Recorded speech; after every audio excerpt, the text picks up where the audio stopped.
রমজানের শেষের দিনগুলো চলছিল।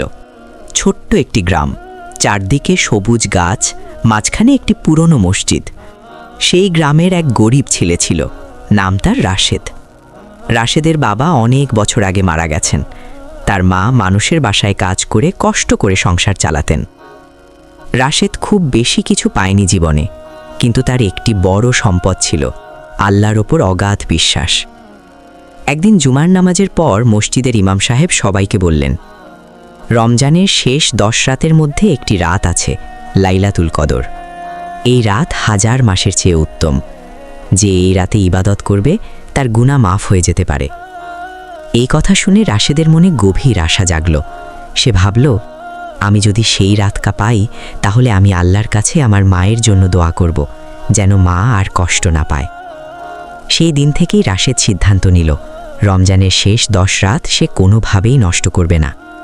প্রতিদিন যাতে ইফতার করার পর সে মসজিদে চলে যেত।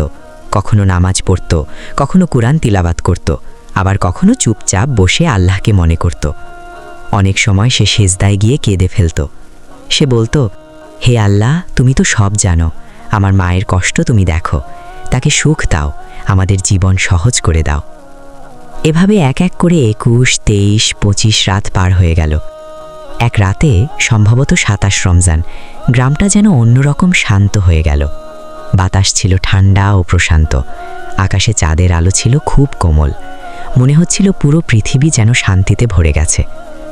সেই রাতে রাশেদ অনেকক্ষণ নামাজ পড়ল, তারপর সেজদায় গিয়ে দীর্ঘ সময় ধরে দোয়া করল।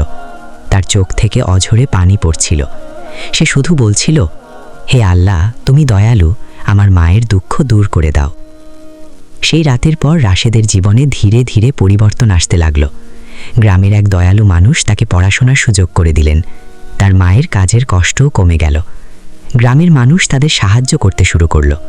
সবচেয়ে বড় কথা, রাশেদের মনে সবসময় এক অদ্ভুত শান্তি নেমে এলো। রাশেদ বুঝতে পারল, কদরের রাত শুধু একটি রাত নয়, এটা আল্লাহর অসীম রহমত ও ক্ষমার দরজা খুলে যাওয়ার সময়। সেদিন থেকে সে সবাইকে বলতো, রমজানের শেষ 10 রাত কখনো অবহেলা করো না। হয়তো সেই রাতের মধ্যেই আছে কদরের রাত, যেখানে এক মুহূর্তের দোয়া 1000 মাসের চেয়েও মূল্যবান। যে ব্যক্তি কদরের রাতে আন্তরিক মনে আল্লাহর কাছে দোয়া করে, আল্লাহ তার দোয়া শুনেন এবং তাকে রহমত দান করেন।